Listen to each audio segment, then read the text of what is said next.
제가 좀 흥미롭지만 단지 흥미롭지만은 않은 이야기 하나를 여러분들에게 좀 해드릴까 해요. 예전에 금이 가고 깨어진 오래된 물 항아리가 하나가 있었습니다.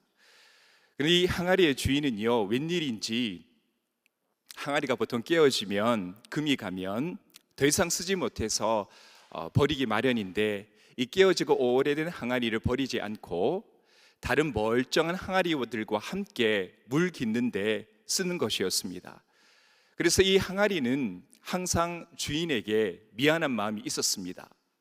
내가 다른 항아리와 같이 온전했더라면 주인이 애써서 떠온 이 물들을 다 길가에 버려버리지는 않을 텐데, 내가 금이 가고 오래되어서 주인이 애써 떠온 물들을 다 길바닥에 쏟아버리고 마는구나, 이런 마음으로 주인에게 항상 미안한 마음이 있었습니다. 근데 여러분, 좀 이상하지 않으십니까? 내가 만약에 주인이라면, 내가 깨어지고 오래된 항아리가 있다면, 그리고 그 항아리가 더 이상 쓸모가 없다면 우리는 주저하지 아니하고 그 항아리를 버릴 것입니다.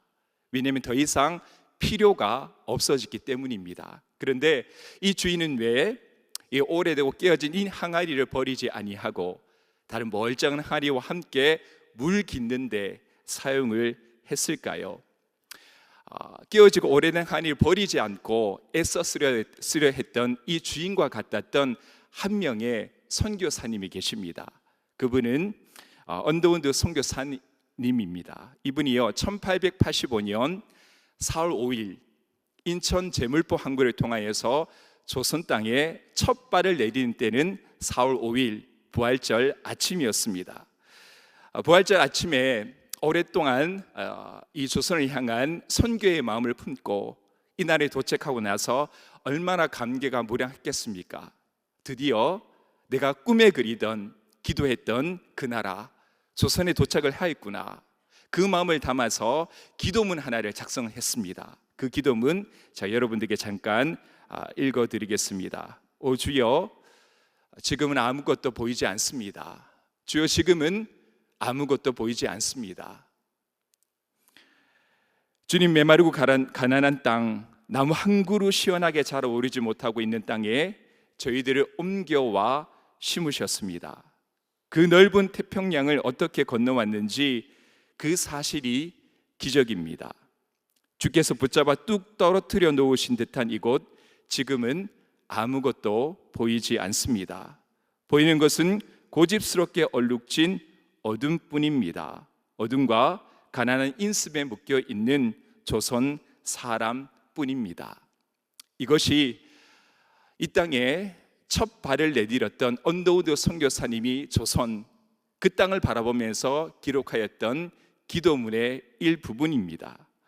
언더우드 선교사님이 조선 땅을 바라볼 때 어떤 마음이셨을까요? 아마 이 땅은 도저히 나의 노력으로 채울 수 없는 깨어지고 오래된 물 항아리와 같겠구나. 내가 이 나라에 아무리 기도를 해도, 아무리 좋은 말씀을 선포하더라도 이 나라가 과연 변화되게 될까? 아마 언더우드 선교사님은 이 조선 땅이 마치 깨어지고 오래된 물 항아리와 같이 느껴졌을 것입니다. 그런데 이 언더우드 선교사님은요, 깨어지고 오래된 물 항아리를 버리지 않았던 이 주인의 마음으로 조선 땅을 대하였습니다. 오늘 우리가 읽었던 본문에는요, 깨어진 항아리에 물을 채워야만 하는 상황 하나가 펼쳐집니다.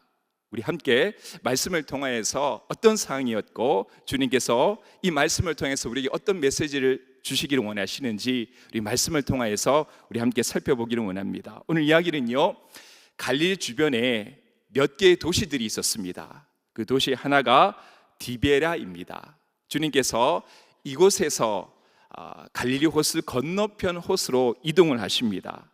그곳은요, 베세다입니다. 디베라에서 베세다로 이동하셔서 베세다에 도착을 하셨습니다. 둘 사이의 거리는 6.4km, 배로 가면 6.4km, 걸어서 가면 14km 정도가 되는 거리입니다. 그래서 좀 몸이 건강한 사람은요, 한 2시간 정도면 갈 수 있는 거리, 좀 내가 이제 좀 노쇠하여서 힘이 없는 분들은 한 4시간 정도 걸려서 가야만 하는 정도 거리가 바로 디베라에서 벳세다까지의 거리입니다. 그런데 많은 무리들이요, 이 먼 거리를 마다하지 아니하고 주님을 따라갔습니다. 왜일까요?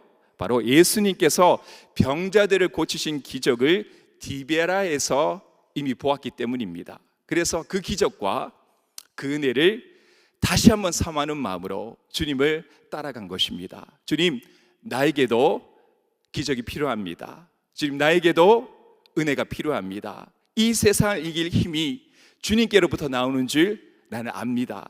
주님, 나에게 은혜 베풀어 주세요 하는 마음으로 먼 거리를 마다하지 아니하고 주님을 따라서 벳세다에 도착을 했습니다. 이제 벳세다에 많은 무리들이 모였습니다. 그들은 이미 은혜 받을 준비가 다 끝났습니다. 이제 예수님께서 말씀을 선포하시고 병자들을 고치시고 제 용서함을 선포함으로 인하여서 그곳에 가득한 무리들에게 하나님의 은혜로 각 영혼의 심령을 채울 일만 남아 있었습니다. 그런데 그 중요한 시점에 흐름을 끊는 일 하나가 발생을 해요. 바로 붕의 현장 가운데 불어닥친 위기를 오늘 본문 말씀은 이렇게 우리에게 설명을 합니다. 우리가 어디서 떡을 사서 이 사람들을 먹이겠느냐? 이것이 부흥의 현장에 불어닥친 한 가지 위기였습니다. 많은 사람들이 모였습니다. 먼 거리 이동하면서 배고픔이 찾아왔어요. 그런데 이 많은 사람들을 우리가 어떻게 하면 먹일 수 있을까? 문제의 핵심은 무엇입니까? 제자들에게 무리를 먹일 수 있는 힘이 없었기 때문입니다. 그래서 애써 모였던 사람들이 이제 다 흩어질 위기에 놓인 거예요. 은혜를 끼칠 절호의 기회입니다. 근데 이 기회를 놓치게 된 것입니다. 여러분들, 살아가면서 우리가 좋은 기회라는 것은 쉽사리 찾아오지 않습니다. 정말 우리의 인생을 역전시킬 수 있는 좋은 기회, 애써 모인 사람들에게 큰 은혜를 베풀어서 하나님의 나라의 백성, 하나님의 제자로서, 하나님의 자녀로서 살아가는 삶으로 변화시킬 수 있는 절호의 기회는 점처럼 찾아오지 않습니다. 이렇게 중요한 기회가 찾아왔는데 단 한 가지 위기, 배고픔이 찾아와서 모였던 모든 무리들이 흩어질 위기에 놓였습니다. 여러분들, 간단히 생각하면 배고프면 먹이면 되잖아요. 배고프면 먹이면 됩니다. 그러면 모인 사람들을 붙들어둘 수 있습니다. 그리고 그들에게 영혼의 양식, 은혜의 양식을 충만히 먹일 수가 있습니다. 그런데 문제는 무엇입니까? 제자들에게 무리를 먹일 수 있는 능력이 없었기 때문입니다. 바로 그것이 문제의 핵심입니다. 예수님은 무리의 배고픔을 채울 수 없는 제자들에게 이것 좀 해결해라 말씀하십니다. 우리가 어디에서 떡을 사서 이 사람들을 먹이겠느냐? 예수님은 말씀하시는 거예요. 제자들아, 이 무리 가운데 생긴 위기를 너희들이 해결해 줄 수 있겠니? 이 부탁을 하십니다. 그런데 예수님의 제자 중 한 명인 빌립이 이렇게 얘기합니다. 이것 해결하는 것 가능하다고 말했을까요? 불가능하다고 말했을까요? 불가능하다고 얘기를 합니다. 오늘 본 말씀 7절의 말씀 우리 함께 말씀을 읽겠습니다. 빌립이 대답하되 각 사람으로 조금씩 받게 할지라도 200데나리온 떡이 부족하리이다. 아멘. 여기서 목적어가 사실은 생략이 되었습니다. 그러니까 빌립이 대답하되 각 사람으로 무엇을 조금씩 받게 할지라도, 여기에서 목적어가 생략이 되었어요. 그래서 각 사람에게 돈을 좀 받는다는 것인지 아니면 각 사람에게 음식을 조금씩 받게 한다는 것인지 명확하지 않지만 세 번역을 보면 이 문장의 뜻이 정확하게 해석이 됩니다. 우리 세 번역으로 7절 말씀 우리 함께 읽어보겠습니다. 이 사람들에게 모두 조금씩이라도 먹게 하려면 빵 200데나리온어치를 가지고서도 충분하지 못합니다. 아멘. 그러니까 이 사람들에게 조금씩이라도 떡을 먹게 하려면 얼마치가 부족하다는 뜻입니까? 빵 200데나리온어치가 부족하다는 뜻이에요. 여러분들, 한 데나리온은 여러분들이 잘 알다시피 노동자의 하루 품삯입니다. 그러면 요즘 시대에 하루 품삯은 얼마냐? 25만 원 정도가 된다고 해요. 그러면 2,000 데나리온은 오늘날의 액수로 환산하면 얼마가 되겠습니까? 저도 사실은 법무계 출신이고 수성구가 그래도 한국에서 차지하는 위상이 있는데 이 정도일 줄은 제가 상상을 못했는데 5천만 원 정도가 됩니다. 5천만 원. 이 금액으로는 충분하지 못하다는 말의 뜻을 감감히 생각해 보면은 이 금액으로도 모자랍니다. 이 많은 사람들 먹이기에는 5천만 원으로도 모자라다. 제자들이 이렇게 보고를 하는 거예요. 제자들의 손에는 배고픔이 보입니다. 이 문제 해결해야겠다. 주님께서 이 문제 좀 해결해 보라 말씀하셨지만 정작 제자들의 능력 밖의 일입니다. 해결하고 싶지만 해결할 수 없는 문제를 주님께서 주신 거예요.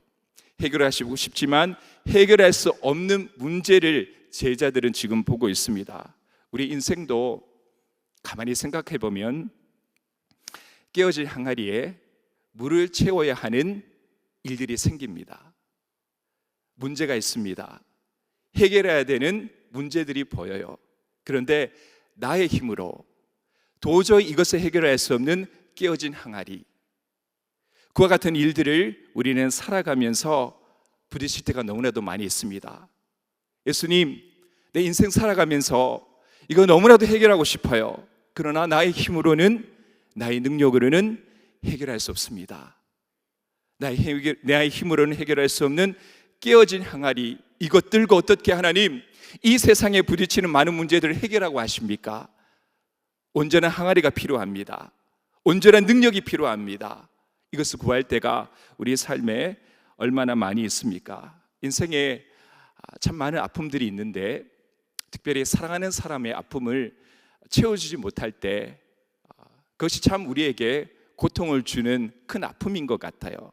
우리 사랑하는 자녀들, 사랑하는 부모님들, 사랑하는 형제 자매들 너무나도 사랑합니다. 문제를 해결해 주고 싶어요. 그러나 나의 능력 밖에 있는 일들이 얼마나 많이 있습니까? 제가 어머니가 조선래 전도사님이신데 아마 기억하시는 분들도 있고 오래전에 사역하신 분들이야 이제 잊어버리신 분들이 많을 거라고 생각합니다. 그런데 저희 어머니가 충청도에서 시집을 오셨습니다. 저도 사실은 완전히 경상도 출신인데 제 목소리가 이제 정체성을 많이 잃어버려서 사투리의 그 얼룩이 많이 지워졌습니다. 근데 그게 어머니의 영향이 좀 크기도 해요. 충청도 분이시라. 근데 충청도에서 뚝 떨어져서 경상도에 시집을 오셨습니다. 근데 많이 힘드셨어요. 근데 그때 저희 어머니의 신앙을 붙들어 주셨던 분이 바로 이모 할머니였습니다. 이모 할머니. 그런데 그 이모 할머니가 하루는 새벽 기도를 참 열심히 하셨어요. 새벽 제단을 정말 단단하게 쌓아가셨던 분입니다. 그래서 잘 해결되지 않은 문제라도 이모 할머니가 기도 제목이 이러이러한 기도 제목이 있습니다. 그걸 위해서 기도해 주시면은 언제 그렸냐는 듯이 하나님의 손길이 그 문제 가운데 임하고 그 문제가 해결되는 많은 일들을 경험했고 그것이 복되고도 귀한 간증으로 남아 있습니다. 그런데 어느 날 새벽기도에 가셨던 이모 할머니께서 교통사고로 돌아가셨어요. 그때 어머니가 느끼셨던 그 상실감은 이루 표현하지 못할 정도입니다. 근데 제가 그때 참 어렸습니다. 초등학교 학생이었거든요. 곁에서 어머니가 당하고 있는 슬픔을 위로해주고 싶지만 제가 어떤 말을 전해야 될지 저의 머릿속에서는 좀처럼 떠오르지 못했습니다. 그냥 그 슬픔을 지켜보는 것이 제가 할 수 있는 최선의 일이었기 때문입니다. 우리는 살아가면서 다양한 부족을 경험합니다. 그러나 깨어진 항아리에 물을 붓는 것처럼 그 부족을 채울 수 있는 방법을 찾지 못하는 경우가 얼마나 허다합니까? 경제적인 문제, 건강의 문제, 관계의 아픔, 진로의 문제가 생길 때마다 채워지지 않는 부족으로 우리는 고통을 당합니다. 혹시 이 자리에 계신 분들 중에 채우고 싶지만, 해결하고 싶지만 나의 능력으로는 도저히 해결할 수 없는 상황 속에 놓여 있는 분들은 혹시 없으십니까? 하나님, 이거 해결하고 싶은데 제 능력으로는 해결할 수 없는 일입니다. 건강의 문제, 자녀의 문제, 관계의 문제, 다양한 문제 가운데서 우리는 깨어진 항아리라는 사실, 우리의 인생은 다름 아닌 깨어진 항아리와 같은 인생이구나, 이것을 경험하며 살 때가 얼마나 많이 있습니까? 여러분들의 영혼은 평안하십니까? 여러분들의 심령은 평안하십니까? 이 시대에 가장 큰 슬픔이 있다면 영혼의 허기에 시달리는 분들이 너무나도 많다는 거예요. 우울증과 삶의 트라우마와 상처를 도저히 해결하지 못해서 그 아픔 가운데 영적으로 허기지고 영적으로 허덕이는 그 아픔을 갖고 살아가는 사람들이 너무나도 많이 있다는 사실입니다. 그 문제 너무나도 힘들죠. 해결하고 싶지만 그것은 깨어진 항아리와 같습니다. 나의 힘으로 치울 수가 없는 거예요. 얼마 전에 저희 교회에 권사님이 계신데 이 배우자에 대한 장로님이 잘 나가요. 그 이랜드라는 기업에서 부사장을 하시고 지금은요 그 이랜드에서 운영하고 있는 그 축구단의 대표로 계십니다. 남편 잘 나가요. 남편 멋있습니다. 권사님들도 그 나이에 답지 않게 곱게 나이를 드셨어요. 근데 어느 날 수요예배 끝나고 제게 찾아오셨습니다. 목사님, 저 기도 받고 싶어요. 왜 그랬어요, 권사님? 물어봤더니 목사님, 제가 사실은 불면증 때문에, 죄송합니다, 우울증 아니고 불면증 때문에 잠을 못 자요. 이 고백을 하시더라고요. 제가 깜짝 놀랐습니다. 누가 보더라도 잘 사는 삶, 누가 보더라도 부러운 삶을 살아가는 그 권사님께서 잠을 못 자시다니요. 참 의아했습니다. 그러나 그 권사님에게 잠이라는 것은 깨어진 항아리와 같았어요. 해결하고 싶지만 도저히 해결할 수 없는 깨어진 항아리, 그 잠의 문제를 붙들고 신망하고 계시는 그 영적인 허기를 저는 그 순간 보게 되었습니다. 사람은 누구나 잘 살아가는 듯 보이지만 누구나 저마다 깨어진 항아리 하나씩 들고 사는 것 같습니다. 해결하고 싶지만 도저히 해결할 수 없는 내 능력 밖의 일, 그것으로 인하여서 끊임없이 고민하고 슬퍼하며 기도하는 그런 인생이 우리의 인생이 아닐까 싶습니다. 오늘 본문은요, 우리 주님이 바로 그 부족을 풍족하게 채워주시는 분임을 선포하고 있습니다. 이것이 얼마나 큰 은혜입니까? 하나님께서 우리의 부족을 풍족하게 채워주십니다. 이것을 믿음으로 고백하며 살아가는 우리의 삶이 되기를 주님의 이름으로 축복합니다. 우리 시간 옆에 분들 눈을 바라보면서 이렇게 축복하며 있었으면 좋겠습니다. 주님이 채우십니다. 아멘. 주님이 채우십니다. 주님이 채우십니다. 이것이 우리의 믿음의 고백인 줄 믿습니다. 우리의 힘으로 채울 수 없는 그 상황 주님께서 역사해 주시며 우리의 깨어진 항아리와 같은 인생들 가운데서 하나님의 채워주심으로 기쁨과 은혜가 넘치는 삶을 살아가시기를 주님의 이름으로 축복합니다. 우리 본문 9절 말씀 우리 함께 말씀 읽어보겠습니다. 여기 한 아이가 있어 보리떡 5개와 물고기 2마리를 가지고 있나이다. 그러나 그것이 이 많은 사람에게 얼마나 되겠사옵나이까. 아멘. 이 말은요, 제자들의 한 사람 바로 안드레가 했던 말입니다. 안드레가 했던 말. 안드레는요, 이렇게 둘러보다가 한 아이가 가지고 있는 오병이를 발견합니다. 그리고 기쁨에 차서 주님에게 이렇게 말을 합니다. 주님, 혹시 이것으로 배고픔을 해결할 수는 없을까요? 그렇게 얘기를 합니다. 그러나 안드레가 이내 깨냈습니다. 그것으로 충분할까요? 부족할까요? 부족하다는 사실을 이내 깨닫게 됩니다. 여러분들 좀 이상하지 않으십니까? 예수님께서 문제를 해결할 수 있는 사람에게 부탁하셔야 되는데 문제를 해결할 수는 있는 능력이 없는 제자들에게 이 문제 해결을 맡기시는 거예요. 그게 가장 의아한 포인트입니다. 여러분들, 우리가 어떤 문제 생겼을 때 가장 먼저 찾아가고 싶은 사람, 만나고 싶은 사람은 그래도 이 문제를 해결해 줄 수 있는 사람에게 문의를 하지 않습니까? 그런데 예수님은 누구보다 잘 아셨습니다. 이 제자들에게 능력이 없다라는 것을요.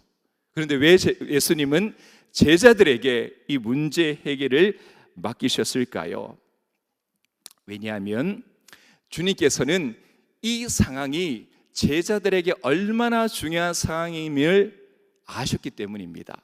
제자들에게 주님의 메시지를 스폰지와 같이 흡수시킬 수 있는 절호의 기회임을 아셨기 때문에 예수님께서는 제자들에게 이 문제 해결을 부탁하셨습니다. 여러분들, 이제 예수님이 3년이라는 짧은 공생애를 끝내고 하늘로 승천하시고 나셔서 그 이후에 무리들의 영적인 허기를 그리스도의 복음의 은혜로 채우며 살아가야 되는 것이 누구입니까? 제자들입니다.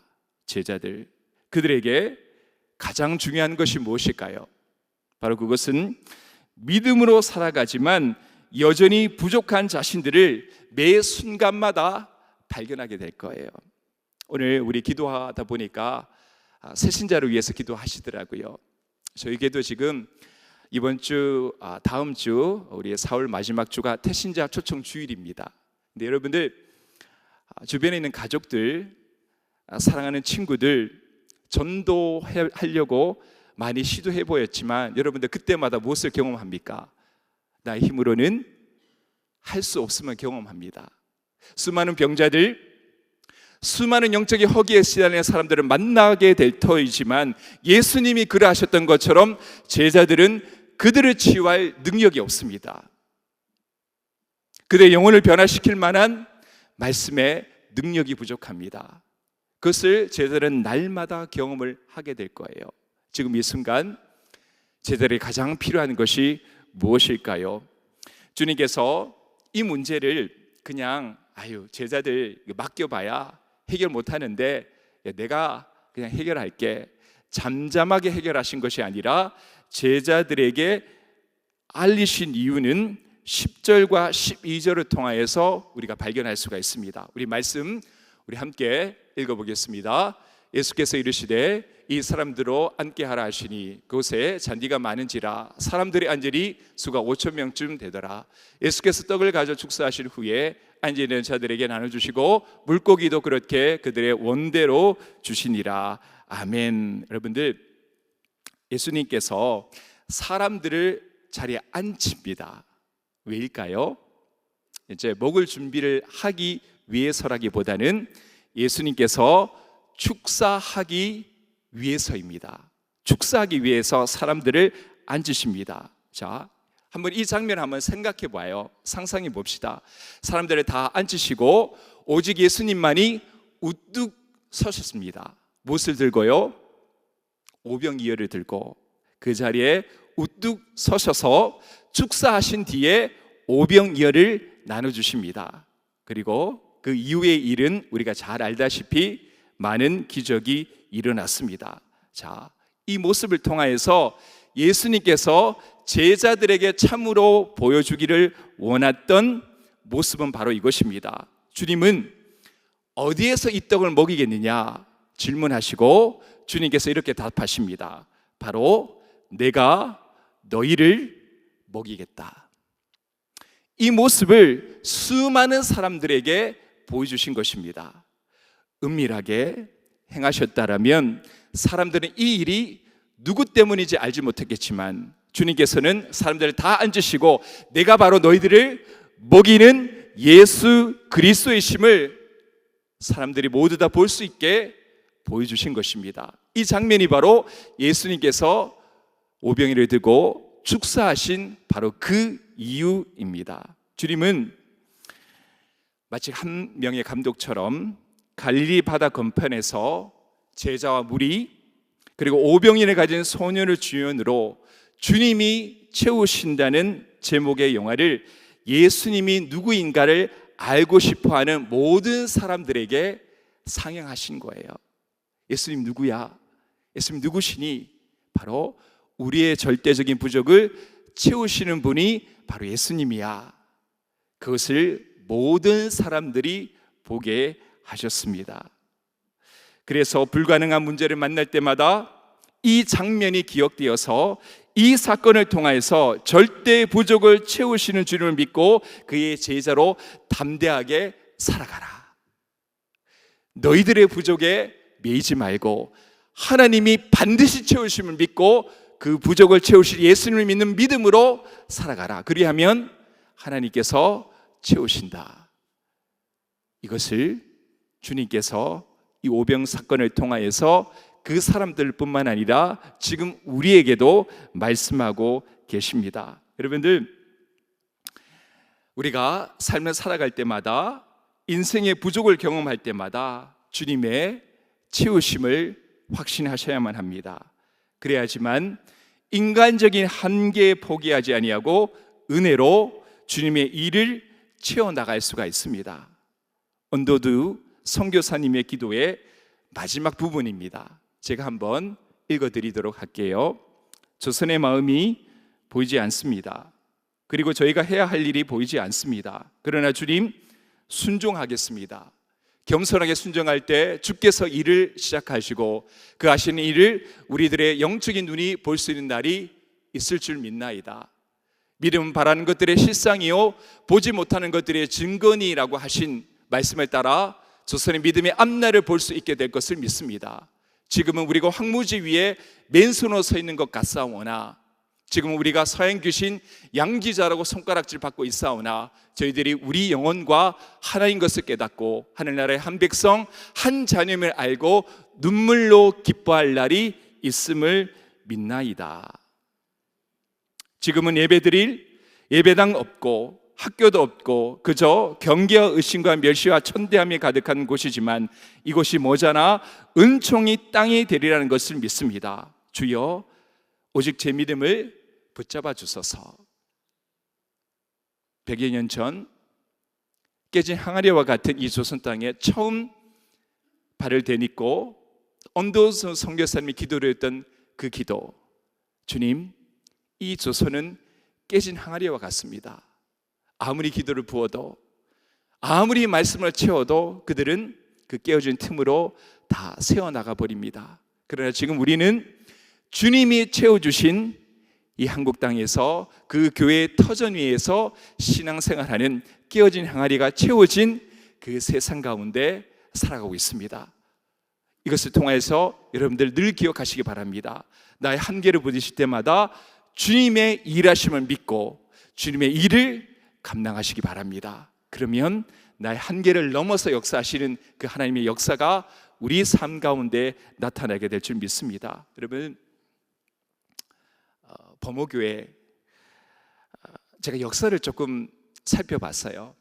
1903년에 배양이, 박순희, 조달숙 이 세 분의 성도님들이 경산에서 은혜를 받고 대구 제1교회에 출석을 했습니다. 근데 너무 먼 거예요. 그래서 범호동 정일수 씨에게 초가집 한 칸에서 예배를 드리자 부탁을 하여서 시작된 것이 바로 범호교회입니다. 120년 전 범호동은 변두리에 불과했습니다. 깨어진 항아리와 같았습니다. 3명의 성도. 그러나 지금 이처럼 범호교회는 많은 성도들이 모여서 주님을 예배하는 좋은 하나님 몸된 교회로 성장하였습니다. 이것이 바로 하나님께서 이 범호교회에게 부어주신 내가 범호교회를 채운다. 걱정하지 말아라. 복음 들고 살아가라. 말씀 들고 살아가라. 전도해라. 양육해라. 그리하면 내가 교회 앞날을 책임지리라. 여러분들 혹시 인생을 살아가면서 내 인생이 깨어진 항아리와 같이 느껴질 때마다 다른 것 보지 마시고 범호교회의 예배당을 한번 보시기 바랍니다. 하나님께서 이 지역에 초가 3강으로 시작했던 예배를 이처럼 성장시켰던 것과 마찬가지로 하나님께서 나의 한계를 넘어서 채워주심을 나는 믿습니다. 그러면 흔들리지 아니하고 믿음대로 살아가겠습니다. 이것이 바로 우리의 믿음이 될 줄 믿습니다. 이 믿음으로 담대하게 살아가시기를 주님의 이름으로 축복합니다. 제자들에게 필요한 믿음이 바로 이것이었습니다.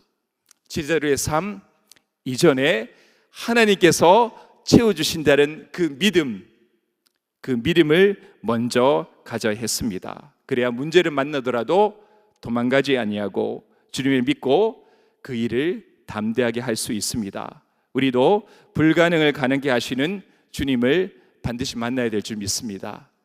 제자의 삶은요, 죽고 사는 것뿐만 아니라 먹고 사는 것까지 주님께 달려 있음을 절대적으로 신뢰해야 합니다.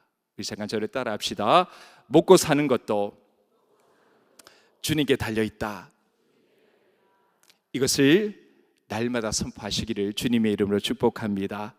부족을 채우시는 주님의 풍족을 경험하시기 바랍니다. 이 증거를 통해 비록 불가능한 문제를 만날지라도 주님의 제자로서 담대히 살아가시기를 주님의 이름으로 축복합니다.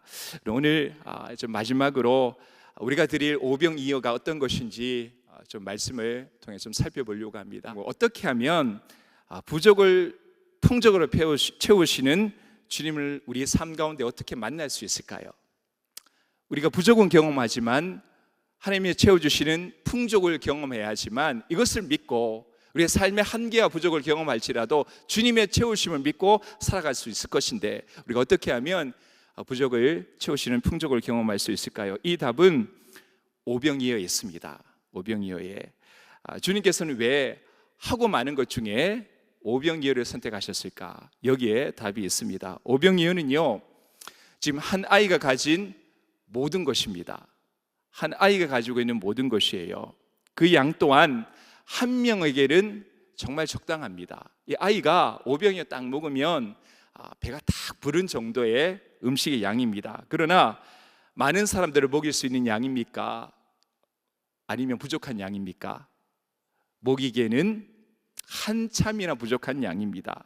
그래서 이것은요, 한 아이에게는 충분했지만 많은 이들에게는 턱없이 부족한 것이 바로 오병이어 5개의 떡과 2마리의 물고기입니다. 그래서 오병이어를 사용할 때마다 이것이 과연 많은 사람들에게 도움이 될까, 이런 의문을 갖게 만드는 것, 이것이 바로 오병이어입니다. 오병이어는 많은 일을 만족시킬 수는 없지만 적어도 한 사람만은 만족시킬 수 있는 최소한의 가능성, 이것이 바로 오병이어가 가지고 있는 본질입니다. 그러니까 나는 괜찮아요, 내가 먹고 즐기기엔 딱 적당하지만 이걸 가지고 뭐 좀 나누고 뭐 좀 베풀려고 하면은 턱없이 부족한 것이 바로 오병이어입니다.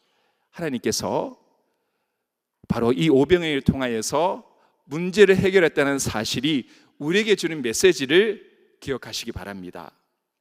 주님은 한 아이가 가지고 있지만 턱없이 부족해 보이는 최소한의 가능성에서 출발합니다. 우리 13절 말씀, 우리 함께 말씀을 보겠습니다. 이에 거두니 보리떡 5개로 먹고 남은 조각이 12바구니에 찼더라. 아멘. 주님은요, 이름 없는 한 아이가 드린 오병이를 통해 그 속에 있는 전부를 먹이셨습니다. 지금도 하나님의 나라는 어떻게 세워지고 있을까요? 한 무명의 성도가 드린 작은 헌금, 헌신과 섬김으로 여전히 하나님의 나라는 세워지고 있습니다. 주님, 저 이거 조금 할 줄 아는데 이것 가지고 주님 앞에 내놓았을 때는 너무 부족합니다. 저 찬양 좋아하지만 이 강단 위에 서서 노래 부르기에는, 찬양하기엔 너무나 부족합니다. 하나님, 제가 조금 여윳돈이 생겼습니다. 근데 이것 가지고 우리 가족 맛있는 거 사 먹으면 좋은 정도의 금액이지만 이거 하나님 앞에 드렸을 때 이것 가지고 도대체 무슨 일이 일어날 수 있겠습니까? 그러나 그 보이지 않는 작은 헌신과 섬김을 통하여서 여전히 이 교회는 세워지고 진행되고 있습니다. 이것을 늘 기억하시기 바랍니다. 하나님 앞에 드리려고 할 때 너무나도 부족해 보이는 것이라도 하나님 앞에 감사함으로 드리시기 바랍니다. 그러면 하나님께서는 우리의 작은 것을 가지고 하나님의 은혜 가운데 풍족하게 사용하실 줄을 믿습니다. 여러분들, 오병이어를 가진 이 아이는 지금 자기가 가지고 있는 모든 것을 주님께 드렸습니다. 상식적으로 오병이어는요, 무리의 배고픔을 해소하기에는 가능성이 전혀 없어 보이는 도움입니다. 그에 비해 떡 5개와 물고기 2마리를 이 아이가 먹었을 때는 배부름이 확실합니다. 합리적으로 생각하면 드리는 것이 맞나요? 그냥 혼자 꿀꺽 먹는 게 낫나요? 머리로 생각하면 드리나 마나입니다. 드리나 마나입니다. 그런데 이 아이가 오병이어를 주님의 손에 맡겨드린 것은 순전한 믿음이 있었기 때문입니다. 순진한 믿음, 그 믿음 꼭 회복하시기 바랍니다. 순수하게 주님께 모든 것을 드렸습니다. 또 주님이 보여준 표적을 믿고 주님을 온전히 신뢰하는 믿음으로 드렸습니다. 이와 같이 순수한 마음으로 하나님 앞에 순종하여 작은 것을 드렸을 때 하나님께서 놀랍게 사용하셔서 생명을 살리는 역사를 이루셨음을 늘 기억하시기를 주님의 이름으로 축복합니다. 순전한 믿음으로 주님이 쓰시고자 할 때 자기 손에 움켜진 것을 주님께 온전히 드린 사람을 통하여서 주님은 일하시는 줄 믿습니다. 오병이어를 드린 아이가 개인적으로 얻은 이득이 있을까요, 없을까요? 이 아이가 얻은 이득은 전혀 없습니다. 다만 기적의 주인공이 되었고 더 큰 믿음으로 세상이 줄 수 없는 하늘나라의 확신으로 더 풍족하게 살아가게 되었습니다. 이 아이는 오병이어를 들었어요. 그리고 하나님께서, 주님께서 이것을 통하여서 어떻게 수많은 무리를 먹이셨는가를 그 자리에서 눈을 통하여서 확인했습니다. 앞으로 이 아이의 삶 어떻게 살아갔을까요? 오병이어에 있을 때마다 이것을 부족으로 여기지 아니하고 하나님 앞에 순전한 마음으로, 신뢰하는 마음으로 다 드렸을 거예요. 주님이 채우셔. 부끄러워하지 말자. 부족하다고 생각하지 말자. 나의 부족은 하나님께서 담당하시고 나의 연약함은 주께서 감당해 주실 거야. 믿음으로 드리자. 이 믿음으로 살아가는 것이 오병이어가 줄 수 있는 배고픔을 해결한 자기 만족보다 더 큰 것이 아니겠습니까? 여러분들, 우리 앞으로 인생 가운데서 이와 같은 믿음으로 살아갈 수 있는 우리의 삶이 되시기를 주님의 이름으로 축복합니다. 제가 우리 초도에 말씀드렸던 이 깨어지고 오래된 물 항아리를 버리지 않고 썼던 주인의 그 마음과 이유를 여러분들에게 드디어 공개할 타이밍이 왔습니다. 여러분 기쁘신가요? 이분이요, 어느 날 이 항아리가 주인에게 물어요. 주인이 어찌해서 저를 버리지 않고 온전한 항아리를 구하지 않나요? 저는 별로 소용 가치가 없는 물건인데요. 주인은 그 물음에 대답하지 않고 조용히 그 깨어지고 오래된 물 항아리를 들고 집으로 가고 있었습니다. 그러다가 어느 길을 지나면서 주인이 이렇게 얘기를 합니다. 야, 우리가 걸어온 길을 보아라. 그제서야 물 항아리는요, 그들이 늘 물을 길어 집으로 걸어오던 그 길을 보게 된 거예요. 길가에는 예쁜 꽃들이 아름다운 자태를 자랑하듯 싱싱하게 피어 있었습니다. 물 항아리가 묻습니다. 어떻게 여기에 이토록 아름다운 꽃이 피어나게 되었나요? 주인이 웃으며 말합니다. 모든 메마른 산 길가에서 너의 깨어진 틈으로 새어나온 물을 먹고 자란 꽃이란다. 깨어진 항아리가 채운 곳은 메마른 곳에 피어난 꽃들입니다. 그 꽃에 목마름을 채우기 위해서 주인은 깨어지고 오래된 물 항아리를 버리지 아니하고 물을 길어올 때마다 그 항아리를 쓰였던 것입니다. 하나님에게는 뜻이 있고 목적이 있어서 이와 같은 연약함이 많고 깨어진 항아리와 같은 우리들을 주님의 자녀로 불러주신 줄 믿습니다. 사실 제가 보목교회에 오게 된 것은요, 중2 때인데 저는 사실 보목교회에 오기 싫었어요. 그러면 저희 어머니가 제가 초등학교 4학년 때 전도사 사역을 시작하셨는데 중학교 1학년 때 어머니가 사역하시는 교회에 사택이 생겨서 그곳으로 가게 되었습니다. 낡고 오래된 사택이었어요. 그러다가 보모기에 오시면서 제가 보모기에 그때서 출석을 하게 됐는데, 제가 그 전에 다녔던 교회가 참 좋았어요. 왜냐하면 중학생 1학년이 저 혼자밖에 없었거든요. 근데 제가 지금은 얼굴이 길쭉하잖아요. 요즘에 양상국 닮았다는 이야기를 많이 듣는데 가슴 아프지만 어쩔 수가 없어요. 근데 그 당시 얼굴이 동그랗고 통통하고 해서 얼마나 귀엽고 사랑스럽고 그런지 몰라요. 근데 중학생 1학년이 한 명이고 전도사님 아들이라서 형들이 되게 이뻐해 줬거든요. 근데 보목에 딱 오니까 그때 중등부가 200명이었어요. 아무도 저에게 관심을 안 가져요. 뭐 새가족들이 뭐 매주마다 오니까 저기에서 온 한 명의 학생이니까 아무도 관심을 안 가져주는 거예요. 그러다가 제가 고등학교 때 제가 목사가 되어야겠구나 하고, 그러면 목회자가 되려면 신학교를 가야 되나요? 그랬더니 그때 청년 목사님이 그러지 말고 일반 대학교에 가라, 그렇게 얘기를 하는 거예요. 그래서 제가 그럼 어디를 가야 되냐 하다가 장영일 목사님, 원로 목사님이 다니셨던 계명대학교 철학과를 갔습니다. 근데 저는 목회자가 되기 위해서 갔는데 주변의 시선들은 완전히 달랐어요. 그래서 아이고, 저 공부를 오직 못했으면, 죄송합니다. 계명대 다니는 분들이 계시면 제가 이렇게 나쁘게 얘기하려는 거 아니고, 아이고 공부를 얼마나 안 했으면 저 철학과를 가가지고 앞으로 뭐 먹고 살겠느냐, 대부분 그렇게 바라봤습니다. 저 형이 연세대학교 갔거든요. 그러니까 딱 비교가 되는 거예요. 그래서 저는 집안에서 깨어지고 오래된 항아리였습니다. 아무도 저에게 앞으로 이 친구가 커서 목회자가 될 거야, 앞으로 어떻게 살아갈 거야, 아무도 관심이 없었고 기대를 가지고 있는 분이 아무도 없었습니다. 저에 대한 기대가 얼마나 약했냐 하면, 그 목회자 후보생 고시라는 게 있어요. 그거 말이 고시지 그냥 책 얇은 건 한 두세 시간 보면 다 풀 수 있는 문제입니다. 제가 목회자 후보생 고시를 이렇게 보고 성적이 딱 나오는 그날, 그때 원로 목사님이 이렇게 그 성적을 보신 거예요. 그러면서 이제 교회 본거를 타고 오시면서 놀랬던 모양입니다. 고용기 저의 공부 되게 하는 줄 알았더니 그래도 잘 풀었어.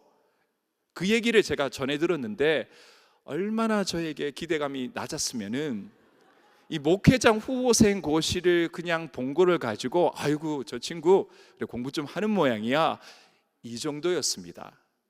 저에 대한 기대치는 거의 바닥이었어요. 아무도 저에 대해서 기대감을 갖고 있는 사람이 아무도 없었습니다. 제가 그렇게 해서 신대원을 입학하고 신대원 2학년 때, 그때 이제 처음 전도사 사역을 시작을 해요. 2년을 하고 이제 졸업하던 연도에 그 교회에서 전임 전도사 사역을 시작하게 됩니다. 그래서 제가 그때까지만 해도 대구에서 집이 있으니까 서울에서 사역을 시작했는데 집이 없으니까 그때 그 교회에 남아있던 그 오래되고 깨어진 항아리와 같은 그 주택 하나에 지압방을 하나를 내어주게 돼요. 방 하나인데 제가 유일한 자랑이 키가 조금 크다는 거예요. 근데 키가 이제 딱 그 방에 딱 일어서면 제 머리가 천장에 딱 닿습니다. 창문이 하나가 있었는데 창문을 딱 열면 거기 교회 주차장이에요. 그래서 문을 못 열어요. 그리고 그 교회가 굉장히 보수적인 교회인데 그 교회는 교역자는 무조건 정장. 그래서 한라산 등반을 구역장들하고 4월 달에 갔는데 4월 달에 눈이 막 펑펑 내렸어요. 근데 담임 목사님이 교역자는 정장이지, 정장이 있고 한라산 등반을 했을 정도의 교회예요. 그래서 제가 거기 이제 사택에 있을 때 이제 안에 화장실이 없으니까 화장실에 가려면 옷을 다 갖춰 입는 거예요. 넥타이 매고 와이셔츠 입고 정장 입고 화장실 갔다가 오고. 그러다가 이제 11월 달 정도가 되어서 1년 정도 살았습니다. 그러다가 이제 거기에 샤워기 하나가 있는데 그 샤워기를 가지고 1년 동안 이도 닦고 머리도 감고 뭐 다 했죠. 그런데 11월 달 정도 되니까 샤워기에서 끈 하나가 떨어지는 거예요. 그래서 샤워기에서 무슨 끈이 떨어지지 하면서 보니까 그 물때가 쌓이다가 참지 못해서 그 작은 구멍 사이로 물때가 그냥 쫙, 그걸 가지고 제가 1년 동안 이를 닦고 머리를 감고 그랬다는 사실이 제가 너무나도 짜증이 나더라고요.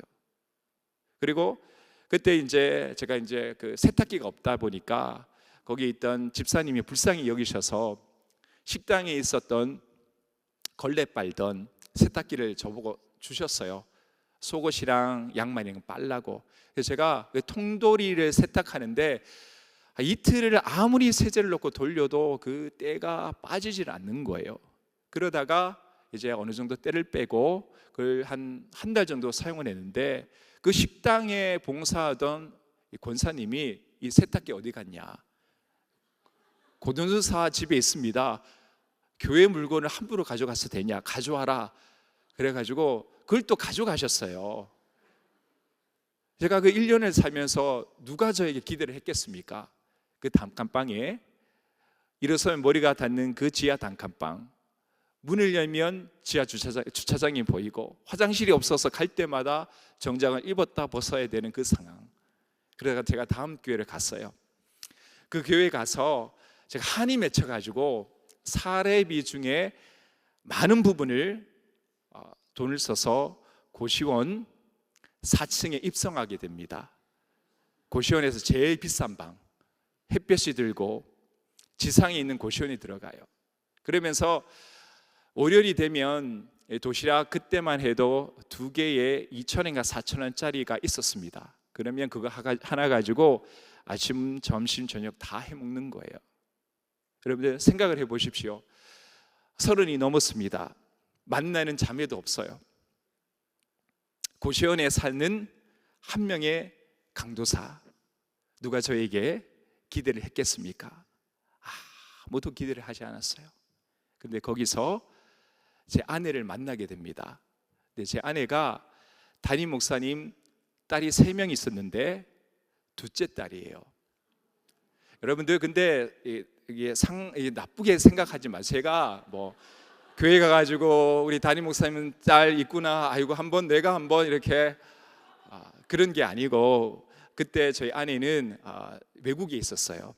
그런데 저희 지금 장모님, 그때 담임 목사님 사모님이 자꾸 저보고 딸이 있는데 오면 만나보라고 한 거예요. 그러니까 보니까 참 멋있고 참 심실하고 괜찮아 보이니까 소개를 해준 것 아니겠습니까? 웃으면 안 되고 아멘을 하셔야지 제가 좀 되는데, 이걸 웃으시니까 제가 그렇게 만나게 되어서 가정을 이루게 되었습니다.